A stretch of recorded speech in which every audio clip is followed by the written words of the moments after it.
Shalini Bhardwaj. Welcome back to ITV Networks Medically Speaking. In our last episode, we discussed about COVID-19 second wave, and during this wave, how we can protect ourselves. And today we are going to discuss about pregnancy and COVID-19 related problems. We have with us top experts from the health industry, Dr. Sheetal Agarwal, who is a leading gynecologist at Apollo Royal Hospital, Dr. Ruchi Malhotra, who is a well-known IVF and senior consultant specialist at Fertile Solutions IVF and Research Center. We have with us Dr. Ekta Bajaj, who is a renowned gynecologist at Cygnus Ujala Hospital. Welcome to Medically Speaking once again, ma'am. Thanks, Shalini. So my first question goes to Dr. Sheetal Agarwal. Ma'am, how can a pregnant women protect themselves during COVID-19? First of all, Shalini, thanks once again for inviting me on your show. I feel honored to come and talk about these relevant topics on your show. So thank you once again. Now coming to pregnancy and COVID. See, ideally, I try to tell my patients avoid becoming pregnant so long as this pandemic is there. I remember once a patient came to me, she has been trying throughout the pandemic to get pregnant. She even got IUI done because it was her opinion कि मैं घर में बैठी हूँ, so I might as well get pregnant and I'll be all right. So that is not the scenario. If you are trying to get pregnant, my advice is to please postpone it till this pandemic is over. The reason being that a pregnant woman is at a more risk to get COVID infection because her immunity is already slightly on the lower side. So her chances of getting COVID infection is there. And secondly, the complications related to COVID in a pregnant woman are also more. Here, I would like to say that the severity of COVID infection leading to death, though it is only 1%, but the long-term sequelae of COVID infection, that means after 6 months of also getting COVID, a patient can have sequelae of COVID infection like muscle ache, depression, anxiety, hair loss, anosmia, joint pain. It is there, and it is more severe in pregnant women than in a non-pregnant woman. So I would like to suggest that if you are planning pregnancy, delay pregnancy. But if in case you are pregnant, then you have to take all the precautions like a normal person. Just wear N95 mask, practice social distancing, avoid going out, avoid all these family functions, because now that people think COVID is receding, they are not understanding that a second wave of COVID has come. They are going out full out. They are using public transport. They are going to all family functions. They are going to markets. They are going to malls. They are going to cinema halls. So my advice to pregnant women is that you have to avoid all this. You don't have to go out unless and until it is absolutely necessary. And if you want to consult a doctor, go for online consultation, go for telemedicine, even avoid going to the hospital unless and until it is absolutely necessary. Dr. Ruchi, my next question to you, ma'am, that are pregnant women more at risk during COVID-19? If yes, then why? Thank you, Shalini, first of all, for having me over in your show. And definitely your question is quite relevant. The pregnant women are at a higher risk of, if you compare to a non-pregnant or a pregnant woman will have, she's at a higher risk for everything. For any mild infection also, she would be at a higher risk than her non-pregnant counterpart. Okay. Yeah. So, especially Dr. Ekta Bajaj, my next question to you, ma'am. Can this virus be passed to a fetus also? If a woman is pregnant and she tested positive, so is there a possibility that a fetus can also get COVID positive? First of all, thank you, Shalini, for having me on this show. Yeah, now I will answer your question. As such, we have very limited studies on COVID-19, but till now, there is no confirmation of transplacental transfer of virus. So there are least chances that virus will be passed to the fetus during pregnancy, and the chance of infection, chance of transfer of COVID-19 from mother to baby, it's during delivery or after delivery.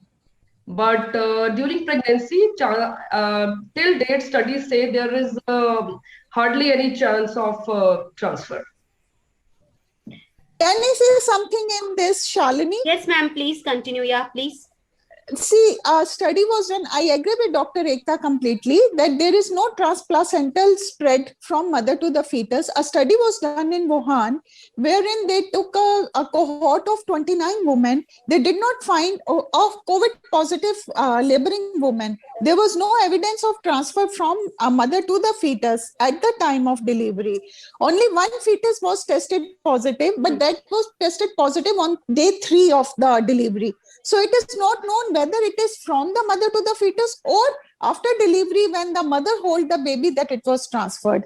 But Dr. Ekta is absolutely right in saying that there is no the transplacental spread from mother to the fetus as such has not been documented. But the studies are very limited and we are not sure about it. Ma'am, Dr. Ekta, if a woman is COVID positive and she delivers a baby, so can she still continue her feeding to a baby? Because there are a lot of myths, people does not know about it. See, definitely, if a COVID positive lady delivers, and she should definitely continue with breastfeeding, but she must take due precautions. She should wear mask when she is feeding her baby, and she should clean her hands, wash her hands. She should use sanitizer, and when she is not feeding baby, baby should be kept at a distance so that there is minimum chances of transfer of COVID to from mother to baby. But definitely she should continue with breastfeeding, because breastfeeding itself is very good, very important for baby's immunity, and she should definitely continue with that. Dr. Sheetal, there are myths that, which people talk about that, a mother can, pass, a COVID-19 infection to a baby if she is already infected from COVID-19.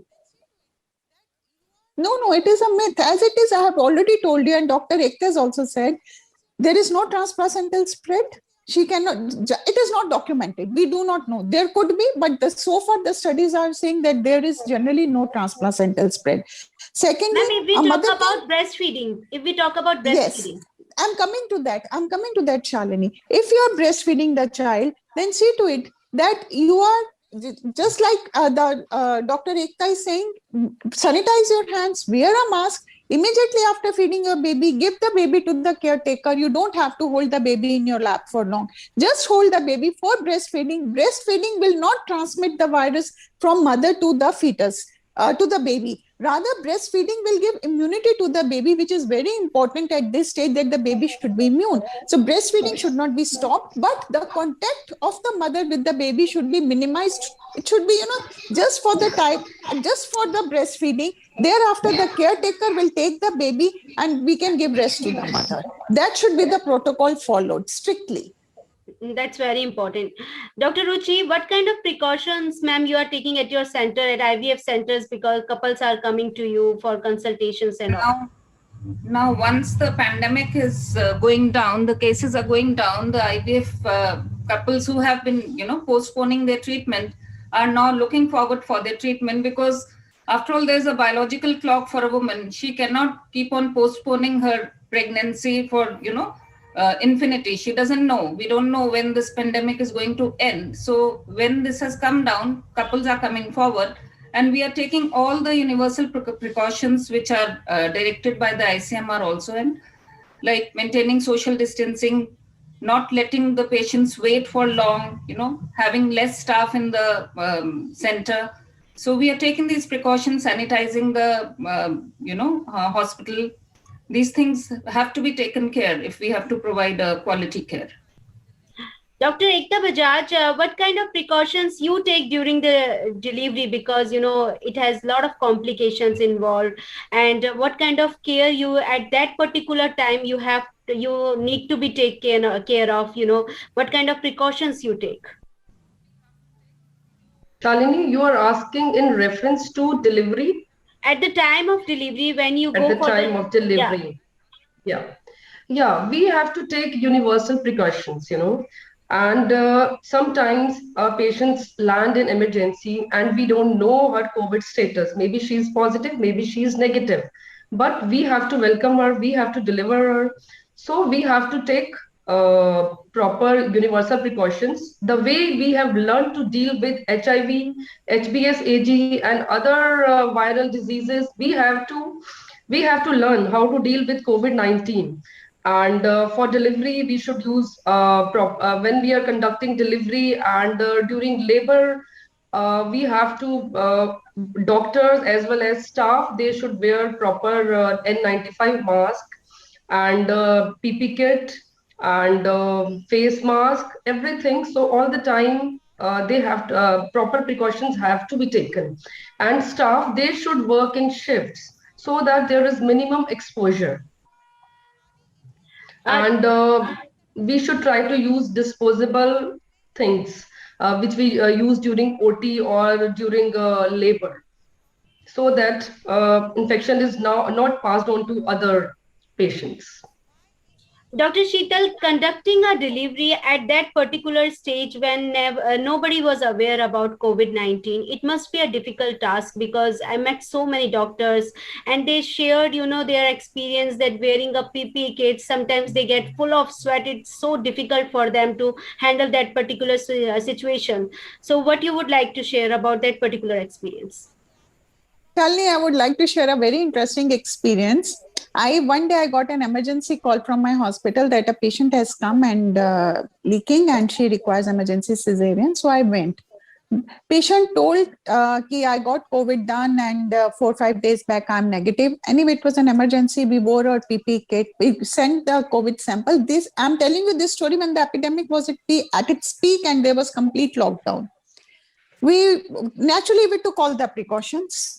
It is mandatory, if you don't have the COVID report, we consider each patient as COVID positive unless and until we get the report. So this we have learned in this pandemic, any patient who comes to us should be taken as COVID positive unless and until he shows us the report 24 hours back if they are negative. So that patient I delivered, and then in the evening we got the report that that patient is COVID positive, and that patient was refused admission at 2-3 hospitals because she was COVID positive. And the patients, they are so smart. She came and told me my COVID test is negative. I don't have the report. And since it was an emergency, we have to deliver the patient. So that was a shocking experience, but we learned from that experience that irrespective of the fact patient is COVID positive or negative, we have to wear a PPE kit like we deliver HIV positive patients, Australia antigen positive patients. We take all the precautions. We use disposable, which are then incinerated. They are not disposed of like this. They are incinerated so that the infection is not passed off. And normally, whenever we admit the patient for delivery, we see to it that one day prior we'll get COVID test done. But in emergency, if the patient comes, we still send their COVID report and then take the patient for delivery. But it was very common. The patients became so smart later on at the time of pandemic and lockdown that they never used to tell. They started hiding their reports. And then we had to take all the precautions. And we had to, like Dr. Ekta said, we have to, do the shift duties of 6 hours duration each so that our residents are not exposed for a longer time to the patients.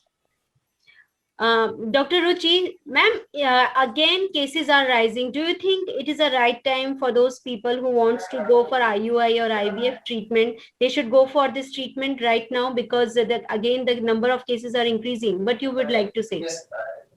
Shalini, we have to take the precautions. We check the patients for their COVID report, and then we have to inform the couple. It's their choice whether they want to take the treatment or they don't want to take the treatment.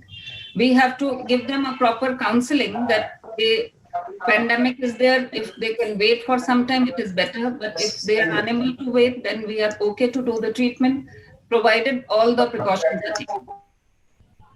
That's important. Dr. Ekta, ma'am, my next question is to you that what do we know about COVID-19 vaccine and pregnancy?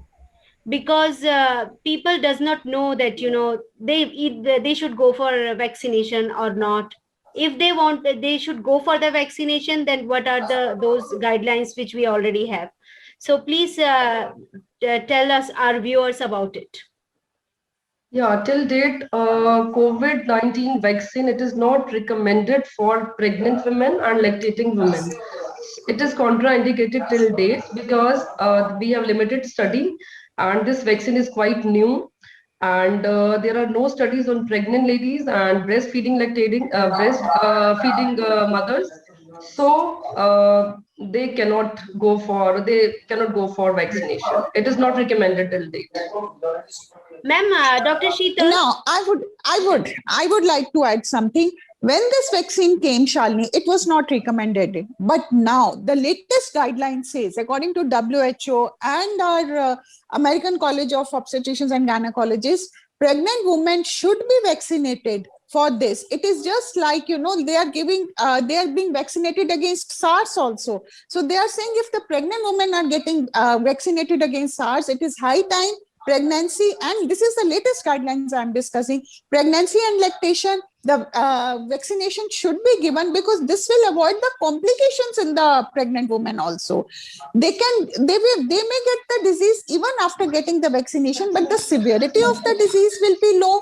The chances of admission to the hospital will be low and the chances of harm to the baby will be low. So these guidelines, according to WHO and according to our various bodies, they are saying that pregnancy and lactation, this COVID vaccine should be given. Again, 2 doses of COVID vaccine should be given. So now we are recommending. So, ma'am, if somebody wants to, conceive, then do you think the available vaccines are safe for them? Yes. See, if you want to conceive, it is always better you get yourself vaccinated. And 2 weeks after the second dose of vaccination, your immunity status is very good. Then you can plan a pregnancy.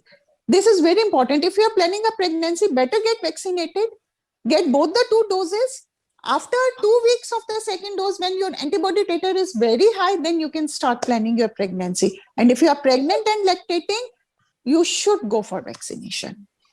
Dr. Ekta Bajaj, what you would like to say about it?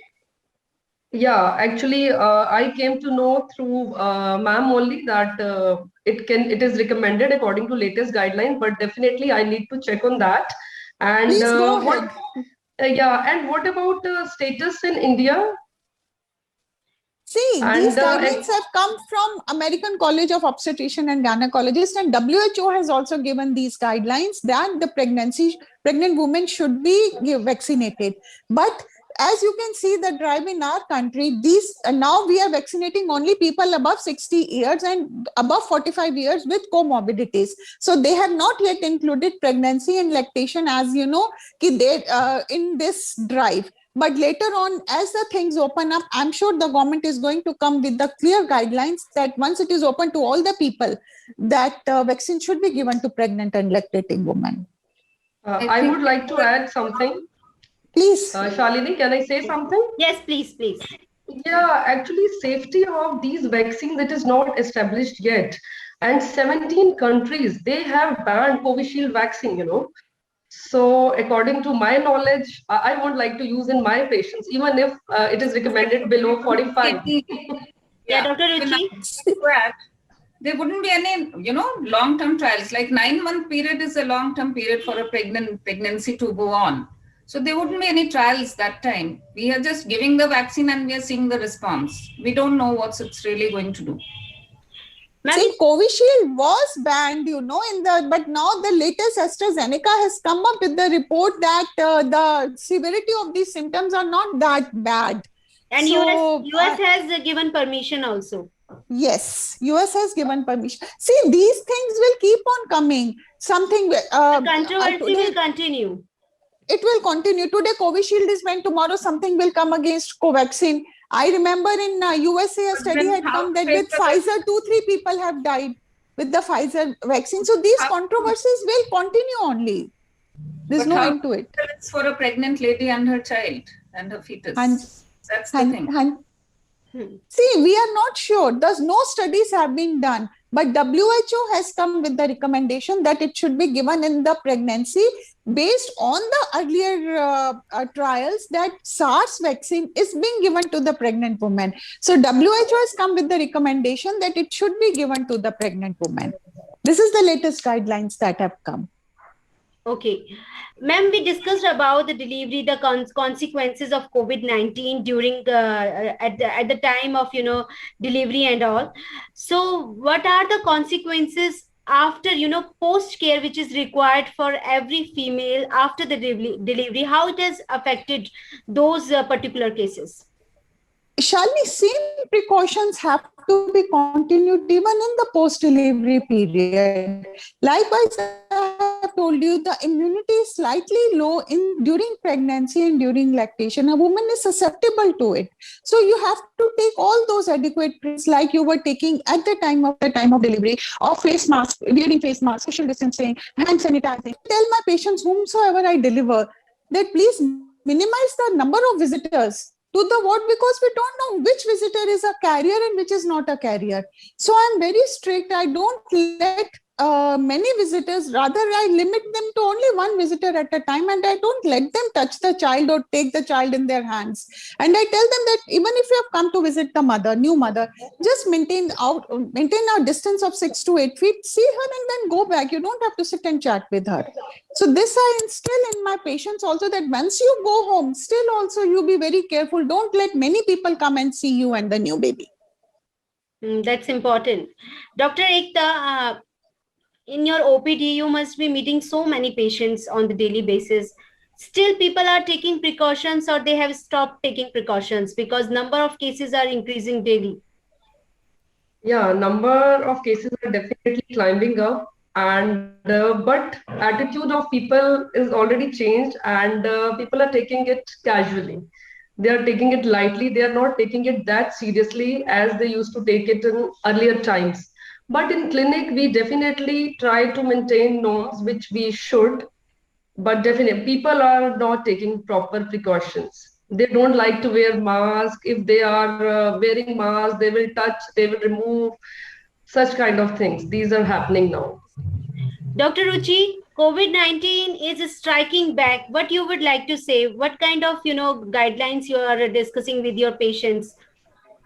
We have to maintain all the norms. Social distancing is the most important, I think. Maintaining your respiratory hygiene, wearing a face mask, sanitizing frequently. These are the main things which need to be taken care. As a healthcare personnel, we need to, counsel our patients that these things are very important and we have to protect ourselves. Then only we can protect everybody else.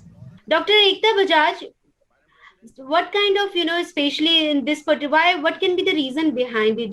Why so many abortion cases has been reported in India during COVID-19? COVID-19 is not responsible for abortion or miscarriage or preterm deliveries, according to studies. But I'll say again, we have very limited studies. But so far, pregnant ladies, even if they are positive, they are doing well, and they are delivering healthy baby. Even in newborn infection, if it happens, it is mild, and newborn, they also do well with even if affected with COVID-19. Reason for abortion could be stress, and secondly, there was lack of medical care, because due to fear of COVID-19, people were visiting less, and they were not visiting their obstetrician. Maybe because of that, there was lack of proper checkup, proper antenatal visits, ultrasound, and other tests which we normally do in pregnancy. Maybe due to lack of medical care or stress, that could be the reason. But COVID-19, that is not responsible for miscarriage or preterm deliveries. Do you think the number of abortion cases have been increased during COVID-19? Dr. Ruchi, what you would like to say about it? I think Dr. Ekta has, told very clearly, COVID is not responsible for abortions as such, but definitely I think the scare of the disease was so much. The pandemic was such a high peak. Maybe you're talking about the MTP, which people have gone in for. Maybe that's what you want to discuss, Ki. The chances of MTP have gone up, cases of MTP, because people were scared what is going to be the outcome. So they have taken, medical abortion themselves, they have taken. These things have happened just primarily because of the scare of the disease. That's about all I would say. Thank you, Dr. Sheetal Agarwal. Thank you, Dr. Ruchi. Thank you, Dr. Ekta Bajaj, for discussing us on such an important topic, that is pregnancy and COVID-19 related problems.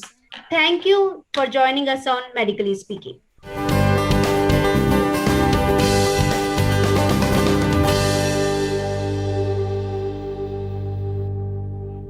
For more such videos, subscribe to the NewsX YouTube channel, hit the bell icon.